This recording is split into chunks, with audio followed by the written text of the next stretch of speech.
Que tal, como estades? Case 90 anos despois do inicio da Guerra Civil Española, o goberno decidiu facer un traballo que leva pendente desde hai décadas. Elaborar un censo onde aparezan todas as persoas que foron asasinadas non só durante a guerra, senón tamén durante os anos da ditadura. As cifras oficiais sitúan en 150.000 as vítimas no bando republicano e alrededor de 50.000 no bando franquista, pero os expertos sospeitan que se ven as primeiras quedan curtas, as segundas poden estar un tanto infladas. O traballo é complexo.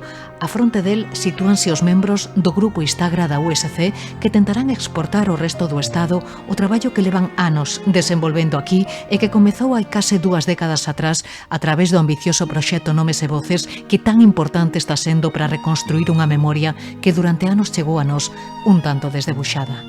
A fronte deste equipo sitúanse os profesores Antonio Míguez Macho e Lourenzo Fernández Prieto. Non son mortos dunha guerra civil, son mortos de matanzas civiles. E iso, merece ser coñecido e entendido, e tamén recoñecido. Con Lourenzo Fernández Prieto analizaremos nos próximos minutos os pormenores deste proxecto que pretende poñer nomes e apelidos ás vítimas civís que deixou a Guerra Civil Española e tamén a ditadura posterior. E é que detrás destas cifras atópanse todos eses homes e mulleres paseados, fusilados, encarcerados e tamén aqueles que faleceron nos 300 campos de concentración franquistas distribuídos por toda España e tamén nos campos de exterminio nazis ou nos campos franceses. Ata alí foron parar alrededor de 10.000 exiliados españois unha vez rematada a guerra. Deles 200 eran galegos, máis da metade non conseguiron sobrevivir. Os que sobreviven a estos campos franceses, cando son apresados polo exército alemán, van a campos de prisioneros de guerra. E dado que o goberno franquista se desentende, foron entonces levados, mayoritariamente foron a Mauthausen. A Mauthausen estuvieron unha temporada e despois los llevaron a Gusen, que era un campo de concentración de exterminio por trabajos forzosos. Era unha cantera, realmente era unha cantera. E él viviu un año e se murió. En xaneiro do ano 41 o envían a Gusen, que era coñecida como a canteira da morte do inferno, non? Aí milagrosamente aguanta con vida 11 meses. El era un futbolista, xogaba fútbol e ali tiñan os equipos, chegou un momento que o ficharon e tal, el e 2 compañeros máis lles dixeron que sí, que xogaban, pero con a condición de que os puxeran na cociña. Aquela decisión salvoulle a vida. Os campos de concentración franceses foron parar moitos dos nosos creadores, como os escritores e xornalistas Rafael Dieste, José Rubia Barcia, Manuel García Gerpe, o escultor Uxío Souto ou o poeta Arturo Cuadrado. Quienes lle axudan a sair son xente masóns franceses, porque él era masón. El de feito estuvo vencellado a loxa Vicus de Vigo e a Libredón de Santiago. Hoxe, no capítulo 5 da Ferida Aberta no 36, falaremos dos galegos encerrados tras los aramados. Pero antes, repasamos outros asuntos que marcaron a actualidade estes días. Son as novas da memoria. Inaugurado en Celanova o Memorial dos 90 de San Breixo, un monumento deseñado por Baldomero Moreiras que pretende honrar a memoria das vítimas da violencia fascista enterradas no cemiterio entre os anos 1936 e 1943. O ato acudiron membros do grupo Istagra, o equipo responsable das exhumacións e tamén o fiscal xeral do Estado, Álvaro García Ortiz. Os colectivos memorialistas confían en que a presenza do fiscal sirva para que a xustiza actúe contra a impunidade do franquismo. O Concello de Padrón quere retirarlle as distincións concedidas a Franco no ano 1945. A corporación levará a pleno unha proposta para despoxar o ditador dos títulos de fillo adotivo e alcalde honorario e retirarlle tamén a medalla de ouro concedida no seu día polo municipio. A cidade de Ferrol lembra a Amador Rei e Daniel Néboa coincidindo co 53 aniversario do seu asasinato durante as protestas do Naval do 10 de marzo do 72. Un ano máis estamos aquí lembrando a Amador e a Daniel.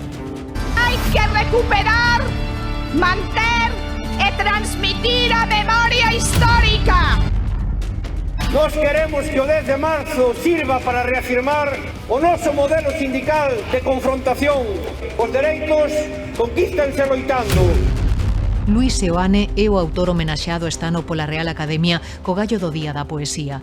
O 27 de marzo celebrarase un acto arredor do seu universo creativo coordinado pola académica María López Sández e presidido por Vítor Freixanes, que, por certo, deixa o cargo despois de 8 anos á fronte da institución.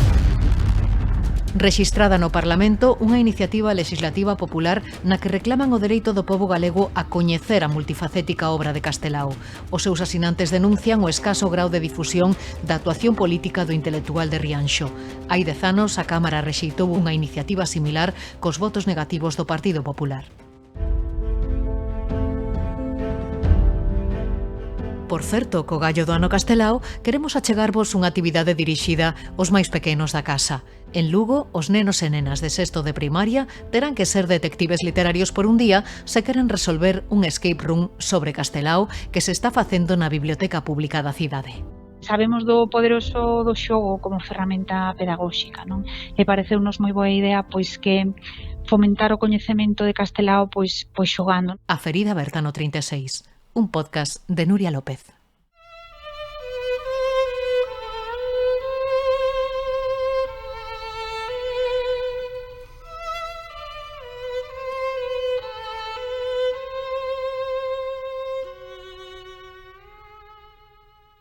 Outra vez o terror. Un día e outro día, sen campás, sen protesta. Galicia metrallada nas cunetas dos seus camiños. Chéganos outro berro. Señor, que fixemos? Non fales en voz alta. Ata cando durará este gran enterro? Non chores que poden escoitarte.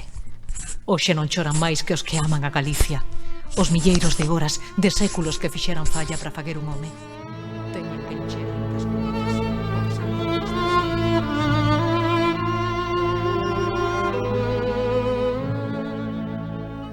En marzo do ano 1937, en plena Guerra Civil Española, o poeta lugués Luis Pimentel deixaba testemuño das atrocidades que os fascistas estaban cometendo en Galicia no poema Cunetas. Uns versos desgarradores publicados orixinalmente en castelán e que foron traducidos ao galego en Bos Aires no ano 1966. Estas cunetas das que fala Pimentel convertéronse nas tumbas ás que foron parar centos de galegos e galegas tralo golpe militar do 36. Todos eles, todas elas, incorporaránse ao censo estatal de vítimas da Guerra Civil e a ditadura que o goberno encargou ao grupo Instagra da USC e que pretende non só poñer nomes e apelidos ás vítimas, senón tamén explicar en que condicións se produciron todos estes asasinatos. A fronte deste equipo están os catedráticos Lourenzo Fernández Prieto e Antonio Míguez Macho. Profesor Fernández Prieto, benvido e noraboa antes de nada. Pois ben atopado, encantado de que teñas este interese e moitas grazas. Digo noraboa porque estamos ante a culminación, ou alo menos o vexo así, dun traballo emprendido polo grupo Instagra moito tempo atrás, non? Bueno, en realidade, por máis grupos que Instagra, porque isto ven de Nomes e Voces, que fora un proxecto pioneiro e simbólicamente moi importante, pero tamén metodolóxicamente moi importante.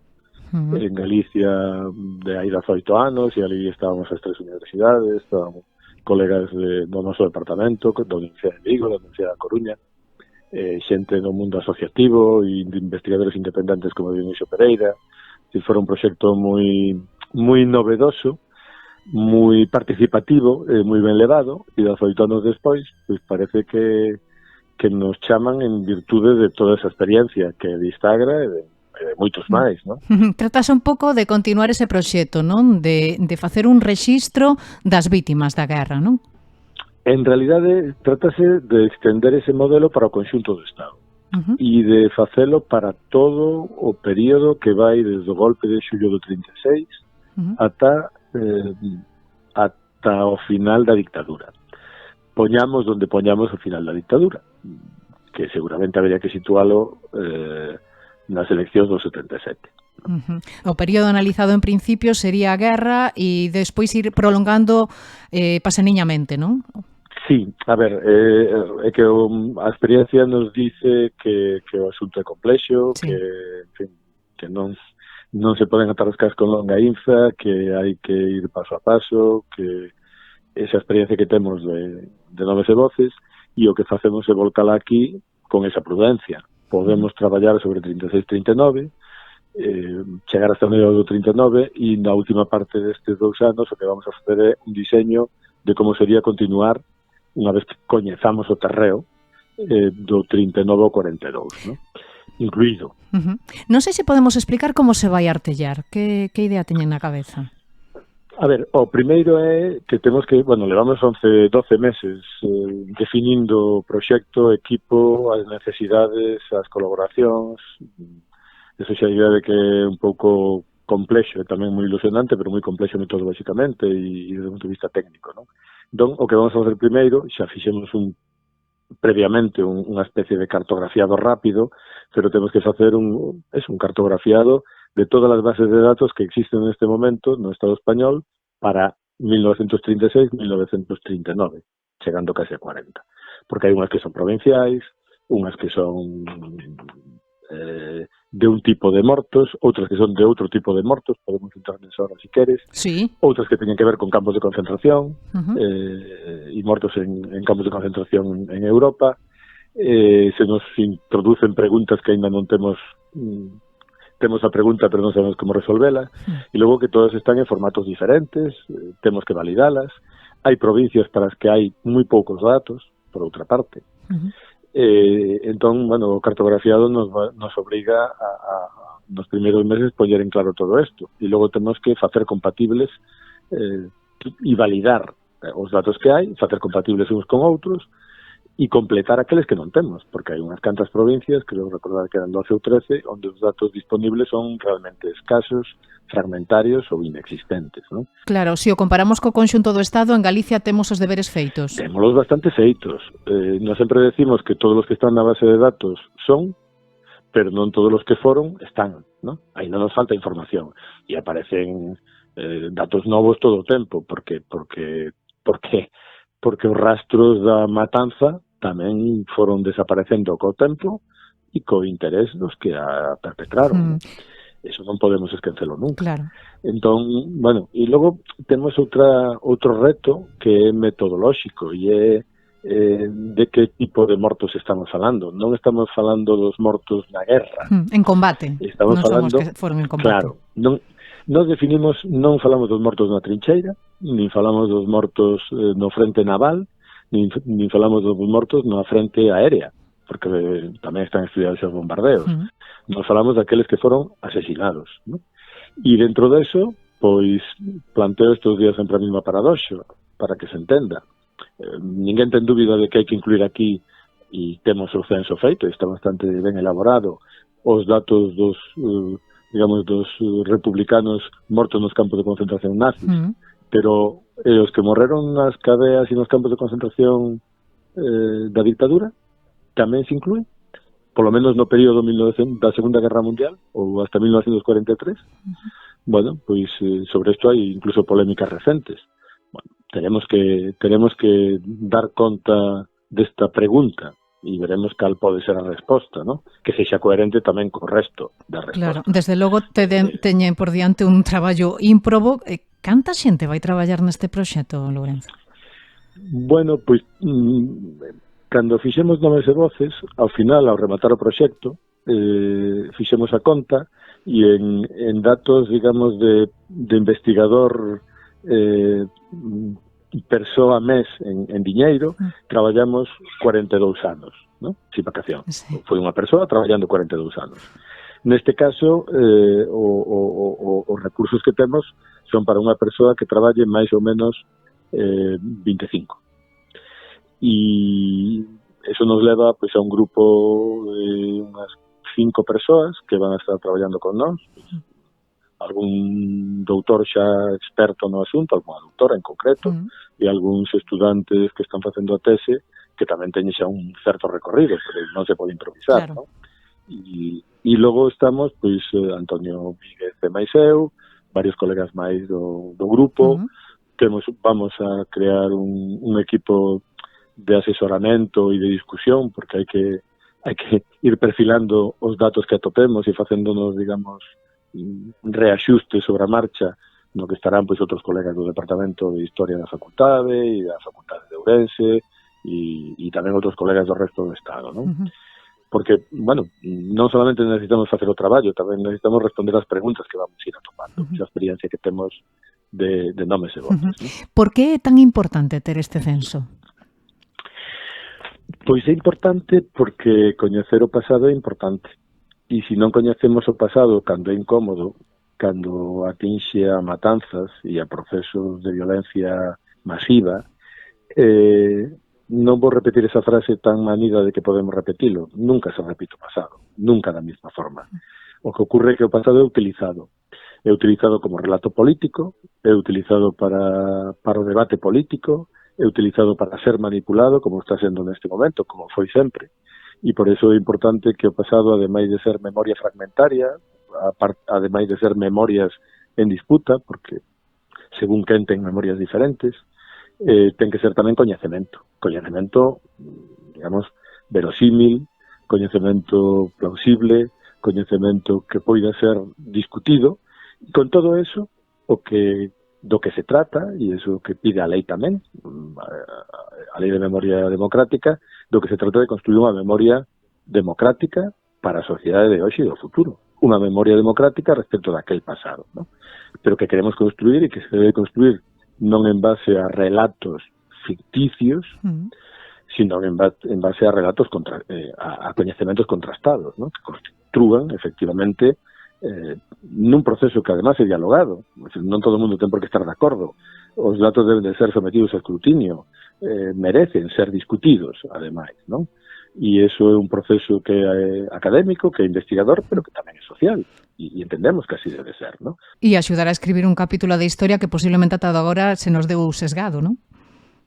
A ver, se non sabemos aínda cantas persoas foron asesinadas e aínda estamos co proceso de recuperar persoas que están enterradas en cunetas, por repetir sempre o mantra que se utiliza nestes casos, quere decir que temos un pasado aberto que hai que pechar, que hai que pechar conocendo, ¿no?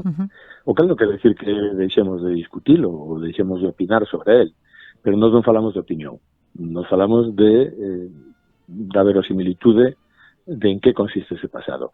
E é complexo. En Nomes e Voces solamente había víctimas da violencia golpista. Se falamos de todo o Estado, tamén hai víctimas da violencia na zona republicana. Hai diferencias entre unhas e outras, e a diferencia está en que nun caso pois hai unha vontade de exterminio e de matanza como parte do golpe de Estado, e noutro caso hai unha república na que o Estado simplemente saltou polos aires como consecuencia do golpe. E na medida en que a república recupera o seu poder, esa violencia indiscriminada, arbitraria ou parcial, en canto a partidaria, se vai reducindo. Bueno, son mortos con diferente carácter. Cantos son? En todo caso non son mortos dunha guerra civil, son mortos de matanzas civiles. E iso, bueno, merece ser coñecido e entendido, e tamén recoñecido. Despois da guerra, a matanza sigue, como unha política da dictadura, polo menos hasta 1943, que é o momento no que as cadeas empezan a liderar. Pero continúa todavía o enfrontamento e continúa a matanza e o combate, por exemplo, dos fuxidos e dos guerrilleiros. E a dictadura, como sabemos, antes de morrer o dictador, hai dos fusilamentos no 74 e 5 no 75. E máis persoas que morreron. Hoxe é desde de marzo, os mortos de Ferrol do 72, outros en Granada, o 5 de marzo do 76, 5 persoas en Vitoria. E todo ese proceso de matanza bueno, está aberto desde o 36 e remata coa dictadura. Logo hai outro, efectivamente, e hai un ciclo diferente que ten enlace nese. Pero non o que vamos a estudiar é precisamente, e que ten, ademais, a súa propia investigación, no caso dos colegas do País Vasco, etc. ¿no? Pero non o que vamos a estudiar neste momento é este outro, que tamén require unha memoria e que tamén require unha contrastación e verificación. Desde logo. Recentemente, a fiscal delegada de materia de dereitos humanos abriu dilixencias a raíz precisamente dunhas investigacións realizadas por Instagram na fosa de Vilacova. Non sei que supón este paso, Lourenzo. Que agardan desta investigación? Bueno, supón algo fundamental, e é que o Estado tome conta, o Estado de Dereito, tome conta do que fixo o Estado de non dereito. E isto está ocurrindo. Non ocurrió hasta agora. O cal xa nos dá idea de como nos desembarazamos no pasado, ¿no? Ou como a dictadura foi capaz de embarullar o pasado hasta confundilo. Si algo nos extrañaba na época de Nomes e Voces é que había unha transposición moral dos acontecementos, ¿no? As víctimas se convertían en culpables, os culpables desaparecían, non se sabía quen eran, que actúe a Fiscalía, e é consecuencia da Lei de Memoria Democrática, significa algo moi simple, que en calquera Estado de Dereito do mundo, cando aparece alguén morto, ten que actuar a xustiza. Sabémoslo incluso polas series de televisión, ¿no? Sempre poño o mismo exemplo, aquela Sin Rastro, que aparecían cadáveres dos anos 20 e actuaba, por suposto, non solamente a xusticia, non solamente a Fiscalía, sino tamén a policía. Aquí, cando aparece un cadáver antigo con un furado na cabeza, é da guerra. Ainda que isto ocurra no Porto do Son, onde non houve guerra. Claro. Ou en Vilalba, onde non houve guerra, ¿no? Entón, creo que se entende ben o que quero decir. Sí, decir, o que fai a actuación da Fiscalía é convertir, non vai aportar gran cousa que non aportáramos nós. O que vai a tomar conta e as diligencias sobre o que a exhumación está recollendo e recoñecendo. E significa que o Estado se fai cargo das consecuencias daquela acción, que non ten resultados penais, porque xa morreron todos. Sí. Pero ten resultados legais. E posiblemente poderase constatar si efectivamente, como eso parece, se violaron os dereitos humanos durante a Guerra Civil en España, non? Home, o proceso comenzou cunha matanza que o que fai é violar os dereitos humanos antes de que estén incluso definidos pola ONU. Que isto é algo que tamén é significativo. No xuicio de Nuremberg e na Declaración dos Dereitos Humanos da ONU, estaba referíndome á francesa, que é moi anterior, pero que ten un carácter distinto, se busca unha solución para o que aconteceu en Europa, e non só en Europa, desde o xenocidio armenio, ¿no? Matanzas de poboación, movimentos, a masacre e a aniquilación da Shoah e non só do povo xudeu, sino de moitos máis sectores e persoas no caso da Alemania nazi. E o que ocurre é que a España da dictadura é inmune a todo isto. E non só eso, sino que a dictadura foi capaz de confundir esa memoria. Porque para eso posuía todos os medios de comunicación, unha censura absoluta, e non había libertade de opinión, nin había libertade de comunicación. Nese contexto, bueno, que é un contexto orwelliano, vivimos 40 anos. E eso non se modifica despois da transición. É coñecido, pero non é actuado. Simplemente queda aí, queda como o que nos definimos, un pasado incómodo, ¿no? Que, por certo, é un termo que copiamos dos nosos colegas italianos. Bueno, pois hoxe, desde o ano 2000, coa fosa de Priarancio, o traballo da RMH, e de moitas asociacións no conxunto do Estado, e tamén de historiadores e historiadores académicos, fomos dando pasos lentamente. Pasaron 25 anos desde Priaranza, e ainda estamos nestas, poderíamos decir. Nestas estamos, a ver cando conseguimos obter os primeiros resultados, porque agora mesmo a cifra provisional ou cifra oficial de vítimas, por onde se sitúa, máis ou menos? A ver, sempre se dan as mesmas cifras máis ou menos, non? Desde hai moito tempo. 150.000 asesinados polos golpistas, por resumir, e 50.000 na zona republicana.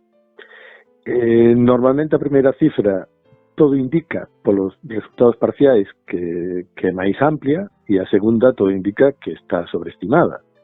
Pero justamente de eso se trata, de poder, despois de tanto tempo, si somos capaces de reconstruir o Producto Interior Bruto da economía española desde o século XIX, como non vamos a ser capaces de buscar un punto razonable para entender e para definir cal é a cifra. Claro, e desa cifra global, cantos serían en Galicia, máis ou menos?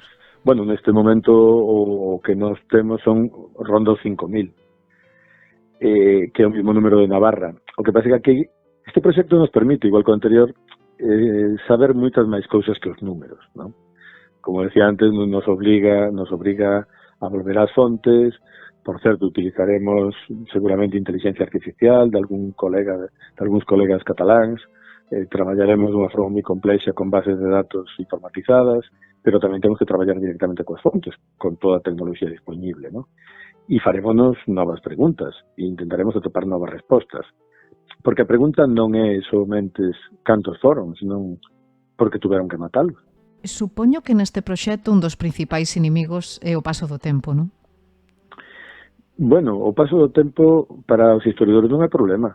Nos temos que estudar a Felipe II, os castrexos, os romanos, os gregos, os egipcios. Pero aquí van traballar a pé de campo. E no outro tamén. A cuestión é que, digamos, para coñecer cada época hai a dimensión, os instrumentos e as posibilidades son diferentes. Aquí temos moita información, justamente. O problema non é só o paso do tempo. O problema é que a información, como ben sabedes os xornalistas, ás veces sirve para enganar, non para saber. Depende que uso se lle dea. Efectivamente. Depende que uso se lle dea, e iso é un dos problemas que temos neste caso, que hai moita información construída para xustificar a matanza, e outra moita ocultada, ou transformada, ou modificada ao longo do tempo para ocultar as probas de quen é o responsable. Pasaron case 90 anos. Que pensa destes representantes políticos que siguen poñendo en dúbida os crimes do franquismo? Pois que responden á ignorancia que hai detrás deste asunto. E eu librome de chamarlles ignorantes, porque a ignorancia en todo este tema é bastante transversal, ¿no? Outra cousa que logo, como se soe decir, hai ignorantes con avaricia, que ademais presumen da súa ignorancia. De feito, tamén poño sempre o mesmo exemplo. En Francia ou no Reino Unido ou en Alemania hai historia e novela histórica. Pero só en España é habitual que para coñecer o pasado nos recomenden novela histórica. A novela é moi boa, pero é ficción. E para coñecer o pasado, e sobre todo o pasado tan complexos, ademais de ficción, que é evocadora, que permite facer o que non facemos os historiadores, que tamén permite, a novela non se discute, a narración non se discute, a ficción non se discute, non é discutible. A historia sí, debe ser verificable e debe ser, como coñecemento, discutible e millorable, non? A historia e o coñecemento histórico non é unha narración que queda feita e xa non se move, ao revés. Estamos atopando tumbas e momias en Egipto, ou o mesmo que aquí atopamos novos datos respecto do que fixeron a partir do 36, ¿no? E do que ocultaron a partir do 45. Bueno, pues todo eso forma parte da reescritura permanente do pasado que as sociedades fan, pero é unha reescritura que pode ser para confundir ou para ocultar, ou pode ser para atopar o que no presente queremos coñecer do pasado, e iso é o que nos queremos facer. Pois Lourenzo Fernández Prieto, moitísimas grazas por pasarse por aquí. Espero que volvamos charlar cando teñas os primeiros resultados. Cando queiras, sempre ao teu dispor, e grazas polas preguntas tan interesantes. Un gusto, moitas grazas polas respostas, que o que queremos son respostas. Unha aperta. Obrigado, grazas. A ferida aberta no 36, un podcast de Nuria López.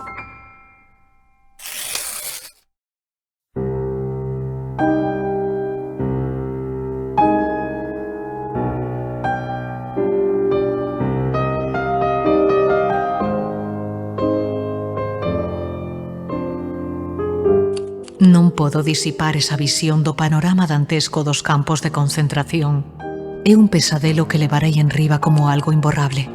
Presenciei e vivín meses de traxedia, días de dor, escenas de espanto. No no ano 1941, o abogado e xornalista Manuel García Gerpe publicaba na Argentina unha crónica autobiográfica na que relata as penosas condicións nas que valviviron os españois destinados a estes campos. As horas da alba eran temidas como un monstro espantoso. Horrorizaba ver sucumbir a tantos compañeiros de infortunio. Homes fortes e robustos rendéndolle culto á morte da maneira máis estúpida e inxusta. E era, precisamente, nas horas do amencer, cando a morte aparecía como un negro espectro. Calcúlase que arredor de 4.000 españois morreron en campos de concentración en Francia e Alemaña durante a Segunda Guerra Mundial. Deles, arredor dun 100 eran galegos. Cruzaban a fronteira agardando unha vida mellor tras perder a guerra e atoparon ao outro lado a miseria, a enfermidade, a fame, a morte e tamén a incomprensión dun pobo que non facía máis que illalos e miralos de esguello. Chegaron a estes lugares fuxindo da guerra e atoparon a morte tras os aramados. Traspuxen os aramados. Non me faltou para iso o apoio desinteresado dun bello soldado francés. Desde fora mirei cara a gaiola metálica. Persigneime. Non puiden comprender, nin hoxe o comprendo a pesar do tempo transcorrido, por que nos ten así, daquela forma como prisioneiros a Francia libre. Aínda que físicamente liberado, non me considero libre. Continúo prisioneiro deste pesadelo. Penso neles, nos que quedan ali na inhóspita Francia. Horrorízame saber que máis de 150.000 refuxiados españois que levan 2 anos pasados de cativerio entre aramados continúan hoxe presos desta dor, aboiando en toda clase de enfermidades, loitando coa morte, tan desafiuzados, tan afastados e esquecidos do mundo, como nos primeiros días do noso martirio, cando aínda non se... Detrás de cada unha destas cifras agóchase unha historia, como a de Víctor, como a de Martín, como a de Adolfo. Os 3 eran da Coruña e os 3 acabaron en Mauthausen. Deles, só Adolfo conseguiu sobrevivir. Martín Ferreiro Álvarez tivo unha vida relativamente corta, pero moi intensa. Era fillo de canteiro, dun mestre canteiro de Quireza, do concello de Cervedo.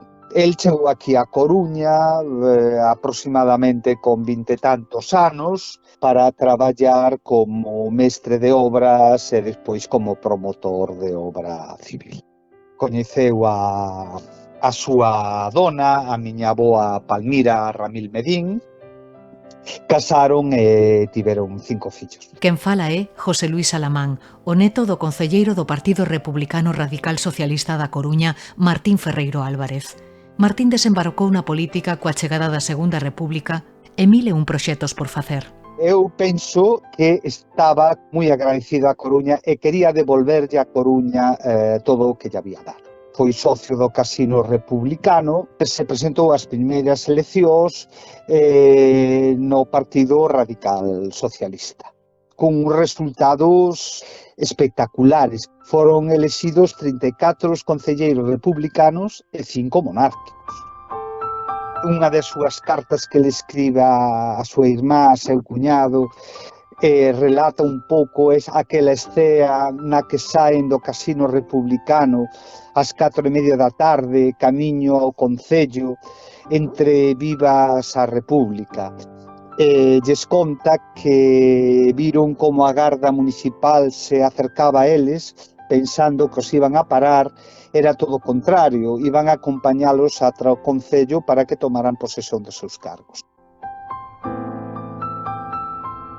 Naqueles momentos puderon levar a cabo iniciativas polas que habían soñado durante moitos anos, como a construción de moitas escolas. Pensaban que a semente da liberdade non daba froitos nas terras de ignorancia, non?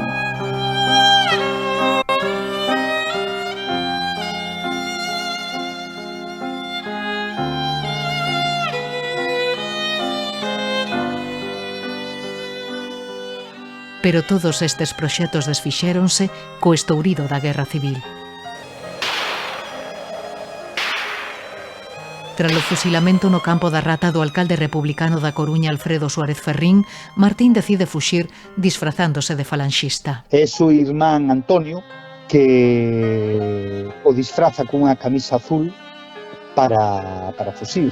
Di que foi a única vez que lle viron a Martín caerlle as vaguas, non? Cando lle estaban poñendo aquela camisa azul para fuxir. Parece ser que nos primeiros intres agóchase na ponte do Pasaxe, naquela zoa, e despois se agocha en Quireza, na súa casa natal. E dende ali, bueno, a min chegarme fai pouco algúns poemas que escribiu que, bueno, sería incapaz de relatar.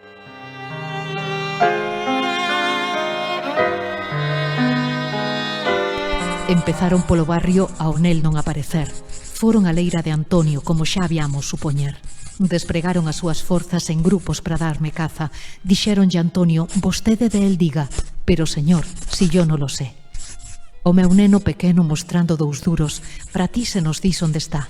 Meter a un rapaz nestes apuros de facerlle o seu pai delatar, decídeme agora, que xente será quen permite engañar a un neno pro millor a seu pai matar?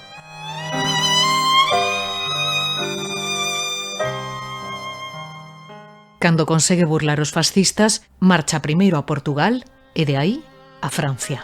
En Francia estaba a salvo. El tiña un irmán que estaba no Brasil. Entón, podería ter fuxido, buscar o xeito de marchar para América, intentar despois levar a familia, olvidarse de todo e poñerse a salvo. Pero, en vez deso, os seus principios lle obrigan a voltar a Levante de Cataluña e seguir defendendo a República. Está en Valencia, Madrid e Barcelona ao final, non? Rematou a guerra e despois cruza con outros medio millón de españois, non? A Francia. En Francia está en un campo de refugiados e despois preséntase voluntario, como, bueno, fixeron moitos, a construción, ao reforzo da liña Maginot, non?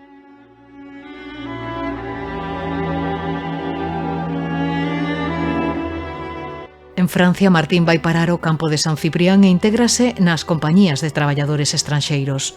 A adaptación no país veciño foi complicada. Lonxe dos seus, comeza a gromar en Martín unha saudade que vai refletindo nas poucas cartas que consegue enviar á súa familia, todas baixo identidades falsas e case sempre asinadas con nome de muller. 29 de marzo de 1940. Mi buena y querida amiga. Nada más grato siento que escribiéndote. Es el recuerdo de los años pasados que, en defecto de vivirlos, bullen en la mente, relacionando cosas tanto óptimas como pésimas. Sueño, y los sueños elevan el espíritu, fortaleciendo mi alma dolorida y atormentada. Siempre tuya, Divina.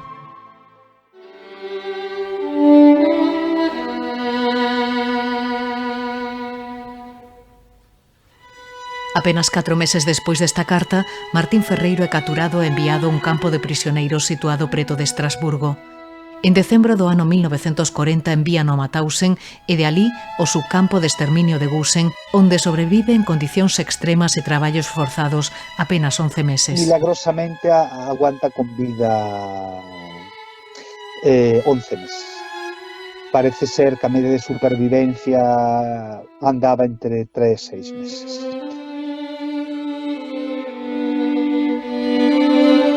A Blanca e Olga, que era a miña nai, a máis cativa, lles di que cando vaya a París lles levará unhos cromos, non? Lles comprará unhos cromos e que lles levará e tal. Bueno, el nunca pudo voltar a París.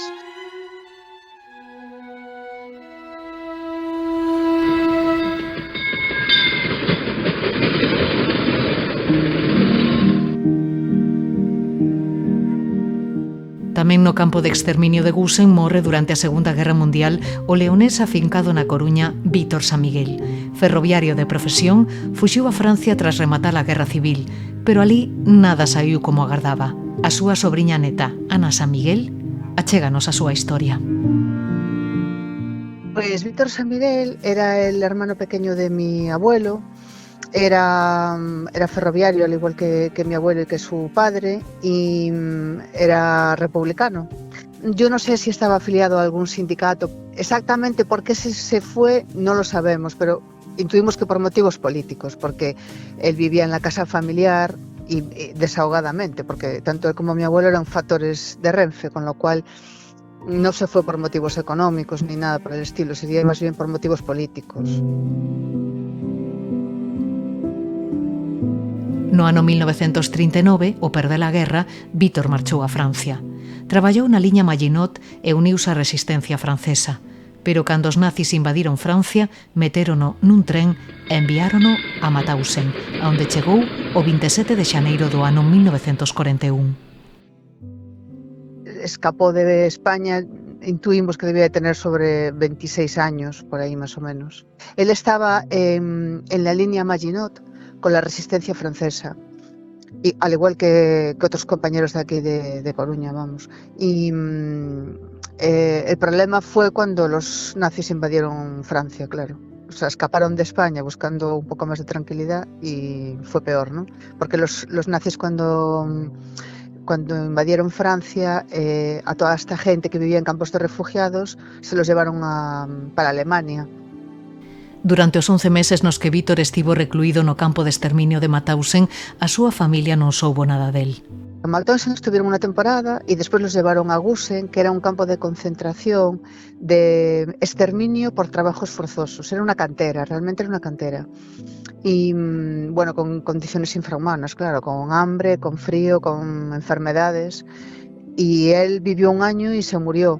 No ano 1942 chega ao domicilio familiar unha carta asinada polo goberno francés informándolles do falecemento de Vítor a primeiros de xaneiro. Tardaron anos en atar cabos e averiguar que foi daquel mozo que marchou da Coruña con 26 anos fuxindo dunha guerra e se viu atrapada noutra da que non foi quen de sobrevivir.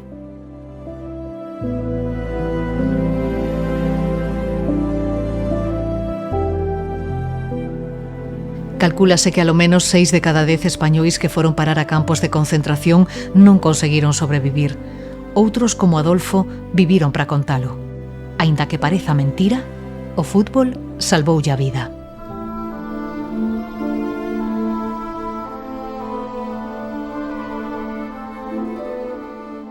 Era un empleado, era sindicalista aquí na Coruña, da CNT. E bueno, pues claro, cuando empezou a guerra, pues claro, esta xente tuvo que esconderse porque andaban buscándose e tal. Era unha persona moi normal, un traballador traballaba nun fabriquín, nunha fábrica de caixas, para o muelle sobre todo, para o pescado, e bueno, pues era unha persona pues moi normal.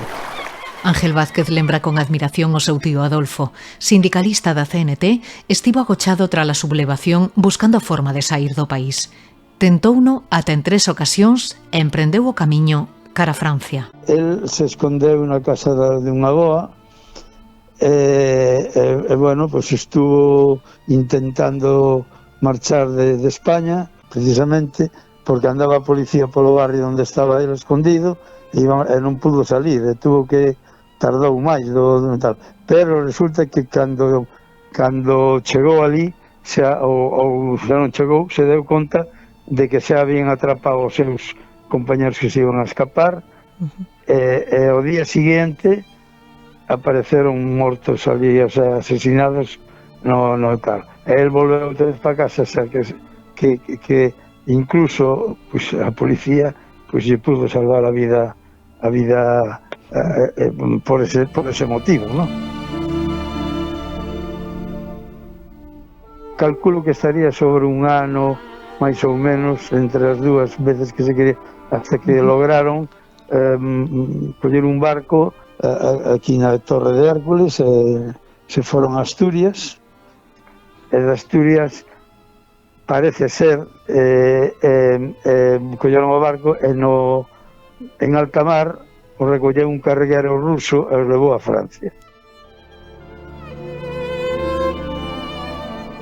En Francia, pois claro, o meteron nun campo de refugiados, como pode ser os de Gaza, están os refugiados ali, que había cerca de 200.000 españoles, nunha zona que era unha playa, en fin, que ali o pasaron fatal, porque tiñan fríos, era inverno e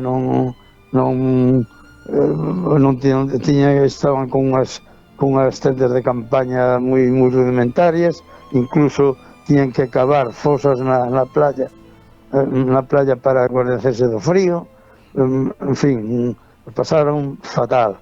E iso que incluso tuveron certa suerte en que a xente dos pueblos dali pois lles levaban comida, lles daban comida, e incluso algúns lles daban traballos nas leiras, e ali estuvo pois hasta que viñeron os alemáns, invadieron Francia, e bueno, en ese intervalo pois estuvo luchando incluso contra os alemáns, o sea, estuvo na resistencia francesa.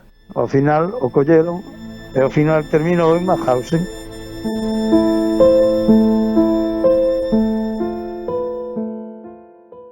Mauthausen era unha ratoeira. Os nazis obrigaban os presos a traballar na canteira de sol a sol. Apenas comían, todos acababan enfermando e sometíanos a todo tipo de castigos e vexacións. Os que non soportaban aquelas condicións eran enviados a Gusen, onde os gaseaban. Os presos de noite, no inverno, sacaban ás 3 da mañá, ás 5 da mañá desnudos, ali botaban horas, e os que cando abriu o día ou que sei que tal, pois resulta que os que estaban mortos, claro, se iban para eso, pero morrían de maneiras que é increíble, que non unha persona humana non pode, non lle entra na cabeza que pode pasar eso.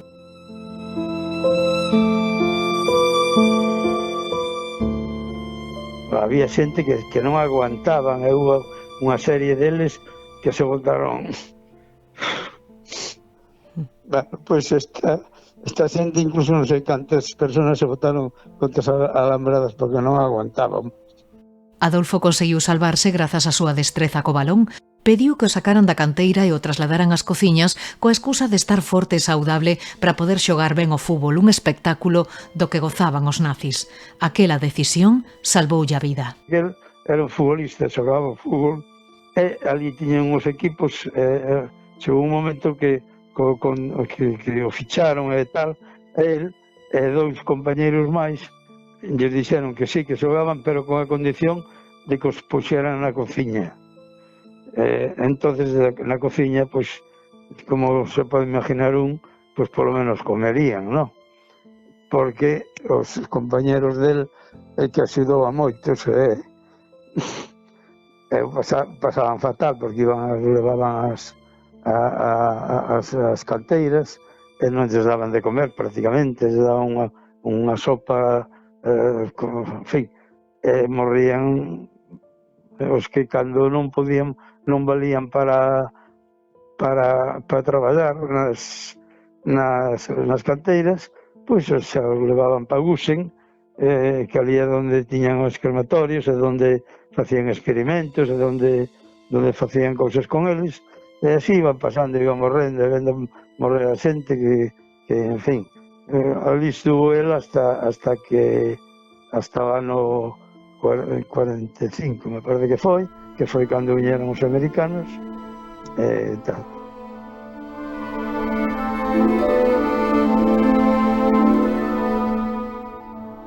Nestas condicións conseguiu vivir Adolfo 4 anos no campo de exterminio de Mauthausen. Rematada a Segunda Guerra Mundial e liberado campo en maio do 45, Adolfo Bregua decide regresar a Francia. Faino atravesando os Alpes a pé xunto varios compañeiros seus.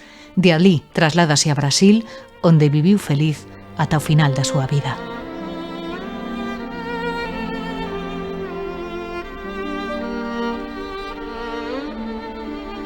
A Asociación para a Recuperación da Memoria Histórica leva tempo recuperando as vidas de todas estas vítimas olvidadas. Carme García Rodeja é a portavoz. Carme, calcúlase que alrededor de 200 galegos foron parar estes campos, pero quen eran os deportados? En Galicia temos máis ou menos 200, alrededor de 200. Dentro dos galegos temos de varios tipos. Hai personas dos cuales unas, efectivamente, fuxen a veces en barcos, chegan a Liverpool, fuxen a Francia, e dai normalmente se incorporan ao Frente Republicano, para loitar no Frente Republicano. Outros, colleulles, cando foi o golpe de Estado, destinados fora de Galicia, en Cataluña, en Valencia, en Madrid. E outros directamente escapan.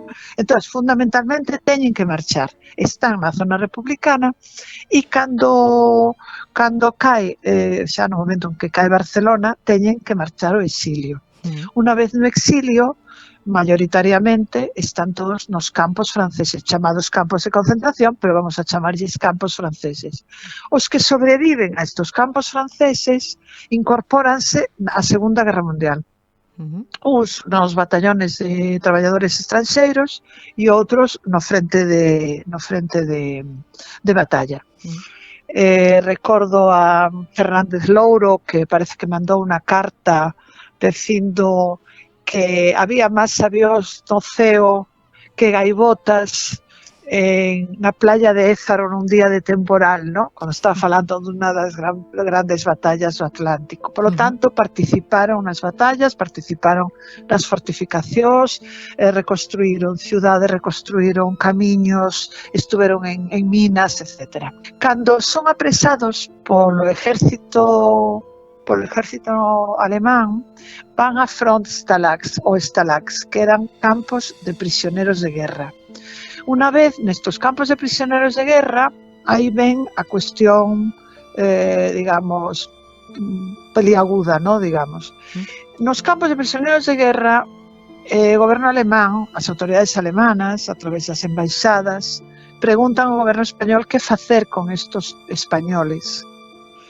E aí é onde precisamente hai a complicidade e a responsabilidade do goberno franquista, porque o goberno franquista desentendeuse destas persoas tendo constancia de que estaban en estos campos.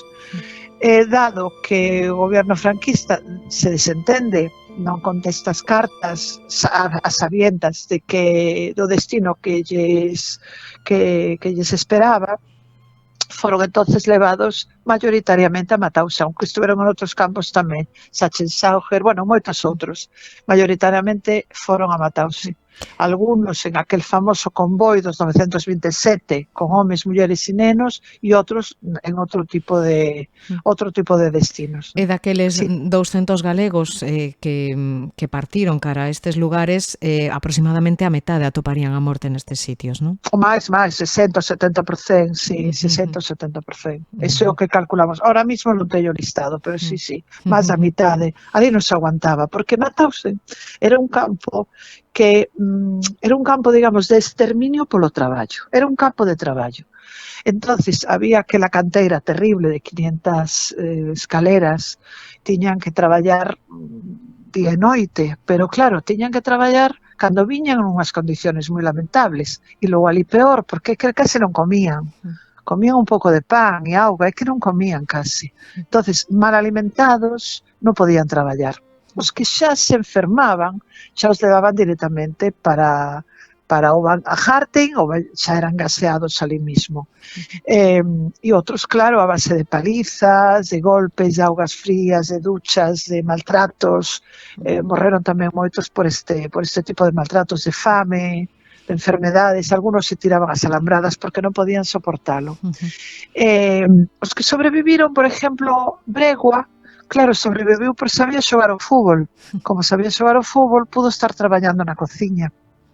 E outros dos homes, Antonio da Rosa e outro compañeiro de Malpica, sobreviviron, como dicen en Malpica, porque eran de Malpica, porque eran mariñeiros, eran moi fuertes, tiñan moita forza física e moita forza mental, homes que ten que enfrentarse diariamente a temporales, a tantas dificultades, tiñan, esa fortaleza, porque de 3 de Malpica sobreviviron 2, o cual é tamén bastante interesante. Homes feitos dunha pasta especial, sí, está claro. Pois sí, algúns deles sí, efectivamente. Carmen, sí. En un momento dado a Asociación para a Recuperación da Memoria Histórica decidiu armar este puzzle, este tremendo e terrible puzzle, non? Canto tempo levades reunindo toda esta información? Pois, vamos a ver, a investigación gorda fíxose o traballo sobre todo de Benito Bermejo e Sandra Checa, donde, porque hai unha cosa interesante en Mauthausen, en outros campos non, hai documentación. A documentación quedou intacta, porque as autoridades do campo escaparon, porque en outros lugares queimaron toda a documentación. Entón, a documentación témola a xente que entrou, a xente que faleceu, a que se dedicaba, etc. Entón, esta documentación é moi interesante, pero logo habría que limpiar, tiñamos que facer fundamentalmente tres cousas. Una, seguir o proceso hasta chegar a Mauthausen, que pasou con esta persona, que pasou durante a Guerra Civil, que pasou nos campos en Francia, que pasou durante a Guerra Mundial. Tínhamos que seguir esa trayectoria vital. Eso en primer lugar. E en segundo lugar, tiñamos que identificar a estas personas, porque claro, hai un problema gordo, e é que, por exemplo, José Fernández López, lugar de nacimiento, o lugar onde vivía, Castelo, provincia da Coruña. Cantos castelos hai na provincia da Coruña? Moitos. Complicado. A segunda parte do traballo era buscar os familiares, porque para nós é fundamental, ¿no? Contactar con eles, comunicarlles o que pasou, porque moitos non o sabían, francamente. E como reaccionan as familias cando lle dades esta información?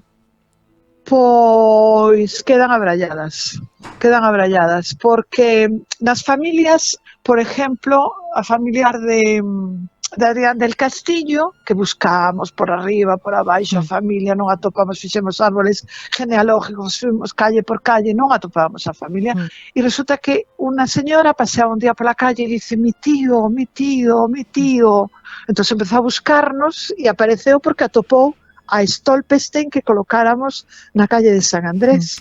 Está por toda a cidade da Coruña colocados eses pequenos cubos de pedra, non? En memoria de todas estas persoas. Eu non sei se esta iniciativa, Carmen, que se está aplicando en Galicia, na Coruña, e que se estendeu xa noutros 25 países, e tamén se vai estender por outros puntos de Galicia, onde tamén hai víctimas da represión. Sí, ahora estamos preparando en Lugo.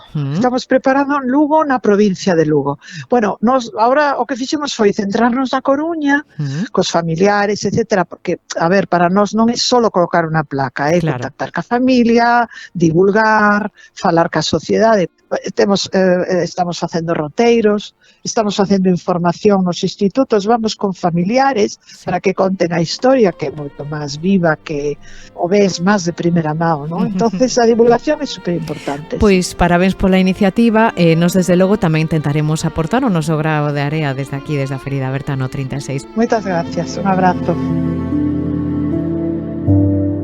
Moitas destas familias conseguiron saber dos seus grazas ao traballo de investigación desenvolvido pola Asociación para a Recuperación da Memoria Histórica. Dende esta organización, desde hai uns meses, veñen colocando uns pequenos adoquíns de pedra, os chamados Stolpersteins, fronte ás casas daqueles coruñeses que foron encerrados nos campos de concentración. As familias de todos eles agradecen o xesto e piden, sobre todo, que as súas historias non caian no esquecemento. Ele era un máis de miles e miles de persoas que pasaron por eso, non? Entón, cando eu falo de meu avó, sobre todo pensando nos rapaces e dicindo aos rapaces, é para que sepan a historia, o que foi e o que pode voltar a pasar. El acto de la Stolperstein fue súper emocionante e impecable. Y en nosotros fue como si se cerrara el círculo. Por fin, algo de nuestro tío volvió a sus raíces, ¿no? Eu, como na miña casa non se podía falar, porque miña abuela tiña moito medo. Tiña medo, como vía o que pasaba, pois non se podía falar. Eu non sabía nada, ni nada de nada. Ni lle preguntei nada de nada. En condicións similares estivo encerrado unha temporada en San Ciprián o poeta e xornalista Arturo Cuadrado.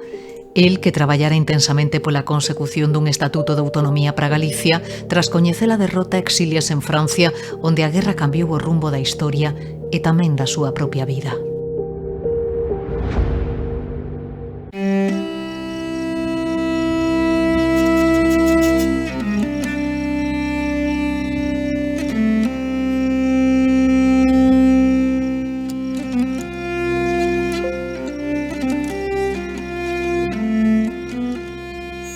Arturo Cuadrado, pois podemos decir que era un adiantado que hoxe se chama animación sociocultural, non? Porque era un editor, era poeta, era un home que estaba moi preocupado, moi sensibilizado co todo acontecer social e político na Galiza na que ele estaba vivindo.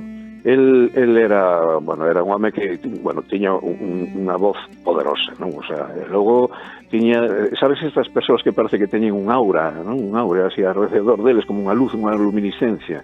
E así era Arturo. Con estas palabras describe Arturo Cuadrado o seu biógrafo Antonio Chaves Cuíñas. Fillo de nai galega e pai vallesoletano, o poeta nace no ano 1904 na localidade alacantina de Denia. A morte do pai, a familia trasládase a Santiago, onde estuda filosofía e letras e entra en contacto co galeguismo e a literatura. No ano 1926, Cuadrado funda, xunto a Xoán Xesús González, a icónica libraría Niqué, no número 18 da rúa Caldereiría, unha libraría diferente que servía como un espazo de dinamización cultural da Compostela dos anos 20 e 30, como explica o editor Enrique Alvarellos. A factoría Niqué, esa librería, pois era unha editora, era unha librería, era unha tertulia, intentaba dinamizar a cultura, pero entre a xente que a mellor menos predisposición poderían pensar que tivera. Por exemplo, facían unhas paxariñas de papel con poemas dentro, en cores, e os repartían no mercado de Santa Susana, que estaba na Carballeira no medio da Alameda, entre os paisanos, entre a xente que iba aí a comerciar co gando, non? Era un pouco esa maneira, hoxe chamémoslle transversal, de chegar coa cultura a todos os eidos. Era un negocio moi singular, efectivamente os propios clientes pagaban os libros unha vez que os lían, e en función de se lles gustaran ou non.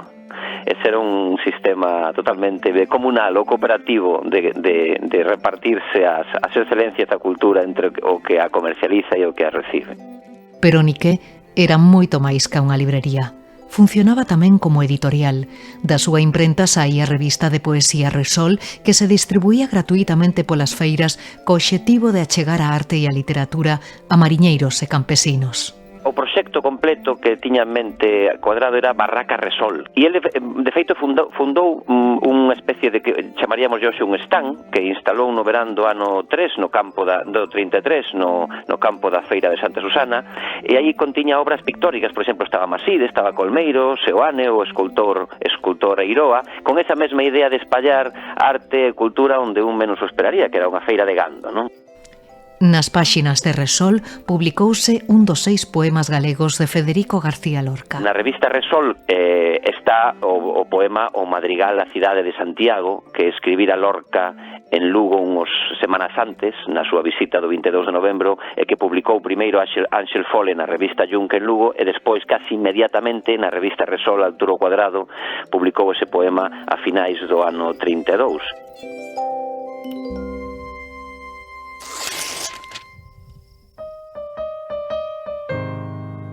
Arturo Cuadrado era editor, pero tamén xornalista comprometido. Traballaba como correspondente pro diario madrileño El Sol, pero tamén publicaba artigos na revista luguesa Yunque ou no xornal vigués El Pueblo Gallego. Firme opositor da ditadura de Primo de Rivera, Cuadrado foi arrestado e mesmo encarcerado nos anos anteriores á Guerra Civil. En xullo do 36 escólleno para presentar o proxecto do Estatuto de Autonomía de Galicia ante as Cortes Republicanas. Cuando de mis manos entregué al presidente del Parlamento español, Diego Martínez del Barrio, el corazón de Galicia, había lágrimas. Me acuerdo de Castelao, en su discurso de entrega. Aquella voz cálida, apasionada, había fuego en ella. España aceptaba la independencia de Galicia. Pero estoura a guerra civil. O ministro de Gobernación ordena regresar a Galicia os 60 homes que formaban parte da comitiva estatutaria. Castelao recoméndalle a Cuadrado que permaneza en Madrid ata que a situación se estabilice. Aquel consello salvaríalle a vida. 58 dos 60 homes que acompañaban os deputados na comitiva foron asasinados nada máis chegar a Galicia.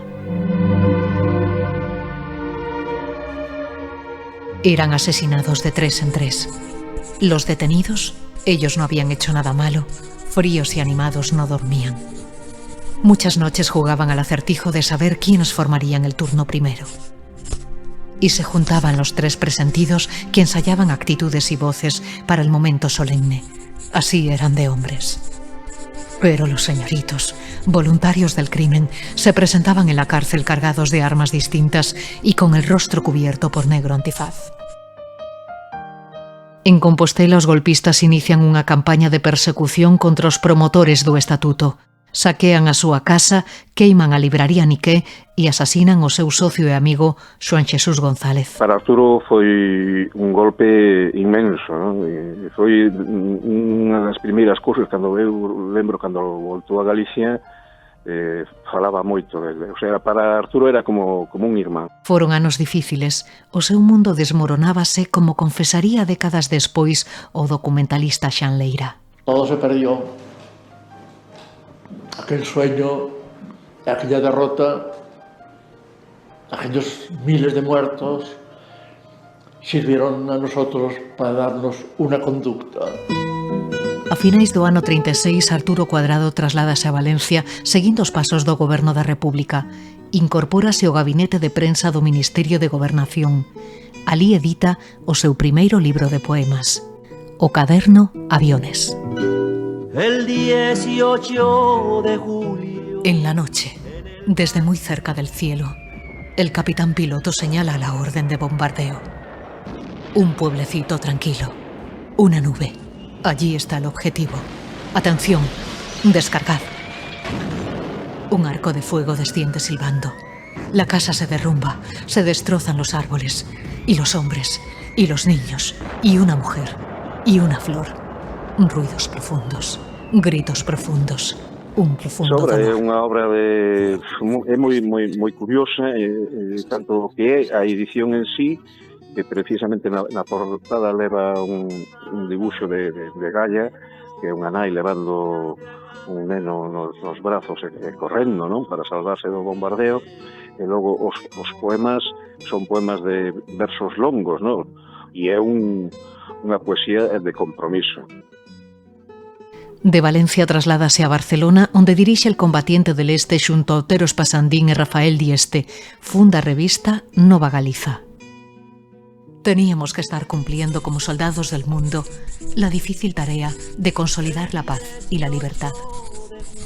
Durante esa difícil época como soldado, tuve que ejercer la doble función, no de matar, la de cantar con la poesía las formas más vigorosas de cómo alcanzar la inmortalidad de nuestra existencia. Ya se acabó el alboroto y vamos al tiroteo. Rematada a guerra e derrotado o exército republicano, o poeta Pablo Neruda consegue un salvoconduto para pasar a Francia.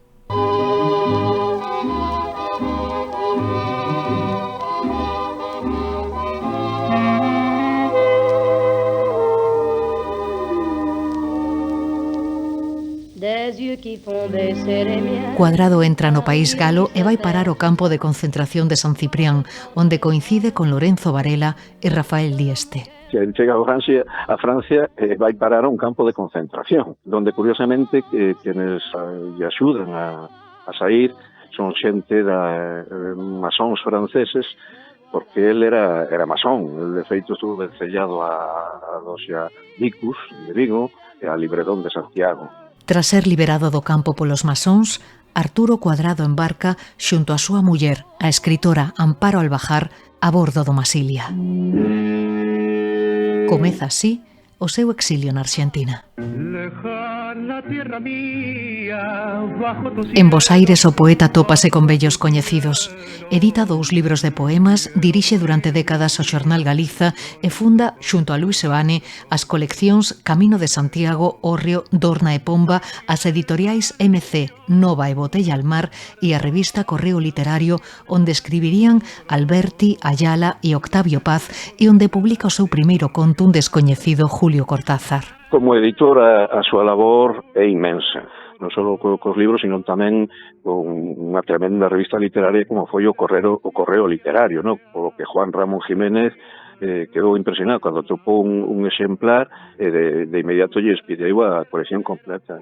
O sea, era un home ao que lle debemos moito, porque ademais foi un home que descubreu a escritores como, por exemplo, Cortázar, que publicou o conto aquel que se chamaba Bruxa, ou Alexandra Pizarro, e tamén a moitos galegos. Malia todo, a historia non lle fixo xustiza.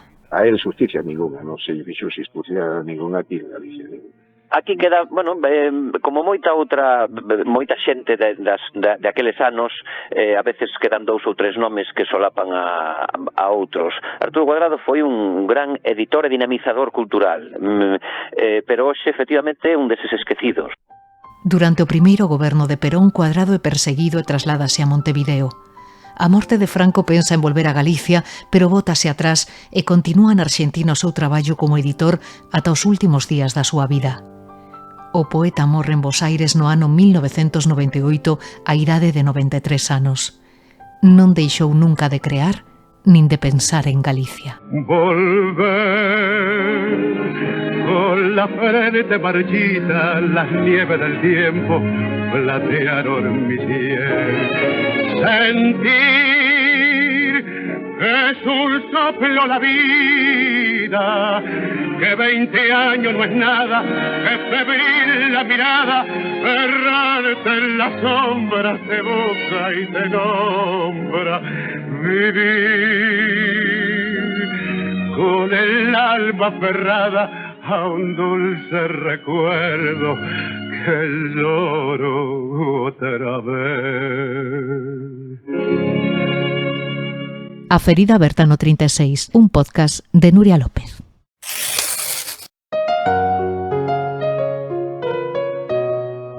E rematamos xa coas actividades programadas en Galicia co gallo do ano Castelao. Desta volta traemos unha iniciativa dirixida aos máis cativos da casa.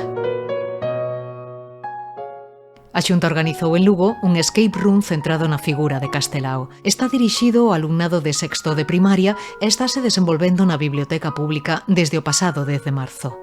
Águeda Balín é xefa do Servizo Provincial de Coordinación da Xunta en Lugo. Águeda, benvida.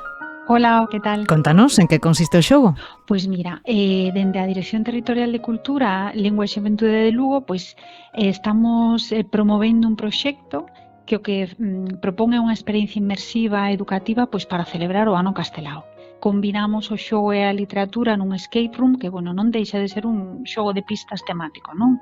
A actividade pois se centraría na figura e na obra de Castelao e permite aos participantes pois ir resolvendo misterios e retos baseados pois nos textos, nas ilustracións, nos ideais, etc. non? Sabemos do poderoso do xogo como ferramenta pedagóxica, non?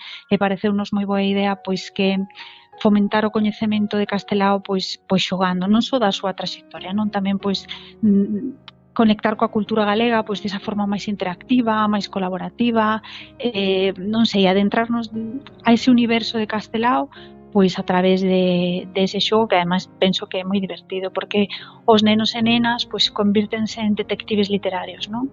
Adéntranse na biblioteca que é o espacio ideal para esa investigación e ali pois tratase de resolver pois enigmas que se basean na obra e na vida de Castelao co obxectivo fundamental de desbloquear, digamos, unha mensaxe oculta que deixou Castelao, non?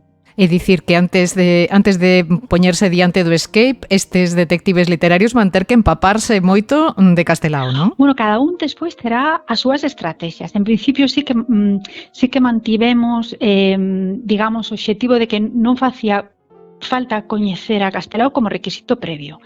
Pero sí que é certo, a ver, digamos, trátanse de de líneas de contidos pois adaptadas ao sexto de primaria, non neste caso, pois habería unhas probas en relación pois a infancia de Castelao, a etapa adulta, a xuventude, a obra artística e literaria. Bueno, son conceptos que van desbloqueando e eles pois van a ter despois do escape room pois xa non só o mellor un coñecemento moi amplio, pero igual sí que o gusanillo de saber máis ou de continuar a investigación ou de que algo lles toque. Empezou a facerse o pasado 10 de marzo, non sei que resposta está tendo. Hai moitos centros anotados? Pois mira, estamos moi contentos porque sí que é unha iniciativa que gusta e na que neste momento están anotados 15 colexios de Lugo, da cidade de Lugo. Eso se traduce en 29 grupos, porque claro, cada cole normalmente ten A e B de sexto de primaria, entonces estános gustando moito porque penso que o están pasando moi ben, e están facendo moi ben, ademais, porque, bueno, sabes que o escape room pois normalmente ten un límite de tempo, non? Sí. Pois hai que resolver a actividade, e estános sorprendendo porque tiñamos unha hora e algún cole xa desbloqueou antes. Que me estás contando? Moito antes, sí. E que o que vos comenta a rapazada cando remata a experiencia? Que o que máis lle chama a atención? Que o que lle resulta máis difícil? Non me fagas spoiler, Sí, bueno, nada, o tema das pistas non vou dicir nada. Ningunha. Eu penso que o máis bonito é o tema do lugar. A biblioteca tiñamos un doble obxectivo, non? E penso que eso se está cumplindo. Non só o de coñecer a Castelao, coñecer a súa obra, e facer unha reflexión sobre a identidade galega, non só eso, sino tamén que a biblioteca fora un espacio cultural entre a mocidade, un espacio a descubrir, de socialización, de experiencias culturais e artísticas, algo máis non só, non? O tema de ir alí, consultar libros, ou queríamos pois que coñeceran a biblioteca neste outro sentido. E penso que eso é un éxito, porque además van por todos eses espacios, a xente da biblioteca está colaborando moitísimo con eles, cas pistas. Entonces eu penso que eso é o máis divertido de todo, non? Vais a exportar esta iniciativa a outros lugares de Galicia? Agueda, pensouse en esa posibilidade? Pois mira, mellor vamos a ver que a acollida e como se desenvolve isto, porque é a primeira vez que o facemos, pero non descartamos o mellor probar con coles da provincia, facer outra edición ou incluso pois adaptalo a outras cidades. Este está para sexto de primaria, as pistas, un pouco todos os obxectivos, pero non o descartamos, porque penso que é unha idea moi chula, que pode resultar interesante, e os colexios así non o están dicindo, non? Pois xa sabedes, pescudando en Castelao, na Biblioteca Pública de Lugo, ata o vindeiro 21 de abril. Moitísimas grazas, Águeda Balín, por contarnos esta iniciativa. A vos, moitas gracias.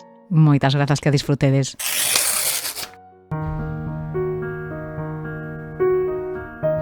Pois é todo. Moitísimas grazas a todos e todas por aceptar o convite e axudarme a construir estas historias maravillosas. No vindeiro capítulo seguiremos o rastro dos guerrilleiros e dos fuxidos. Non era unha guerrilla militar, era unha guerrilla popular, en donde la mayor parte, como yo, toda mi juventud, la pasé en apoyo a los grupos armados, ¿sabes? Así fue la guerrilla de la León Galicia. Estábamos viviendo en las casas, de miles de casas al servicio de la guerrilla, y muchos después fueron descubiertos, como yo, por la policía, se incorporan. O 20 de abril do ano 49 foron dúas vivendas onde foron asesinados 3 guerrilleiros, únicamente un conseguiu escapar, Fermín Lada Segura, nunha fuxida de película, mal ferido, digamos, na queixada, pois foi disparando o seu fusil ametrallador ata que conseguiu marchar cara a Cereixo, onde foi acullado por un cura, don Plácido. Bueno, pois nesas excavacións pudemos reconstruir mesmo o regueiro de casquillos que foi deixando Fermín Lada Segura, non? Houve unha batalla ali, moi gorda, pero para min máis que nada foi unha masacre, para poñerlle quizás medo a outros guerrilleros e a xente que os apoiaba. E ao final a abuela e o fillo maior foron condenados a 9 anos de cárcel por axuda a malhechores. E despois a mamá e outra irmá estiveron na cárcel de Lugo, foron condenadas a 3 anos, e nada máis cumplir un ano. Eu non tiña constancia de que houbera casos semellantes ao del, non? Como é posible que unha persoa perseguida, unha persoa polo que ademais se ofrecía unha recompensa monetaria moi importante para a época, se non recordo mal, creo que se falaba incluso de 50.000 pesetas da época pola súa cabeza. Como é posible que un home nesta situación poda fuxir, poda permanecer en Galicia durante tanto tempo, porque claro, logo efectivamente trasladas a Portugal, pero permaneceu en Galicia durante moitos meses. Foi unha experiencia verdadeiramente sorprendente.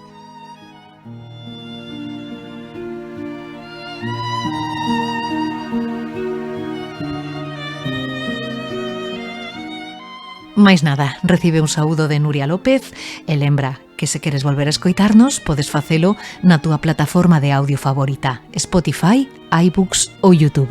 Ata cando queiras.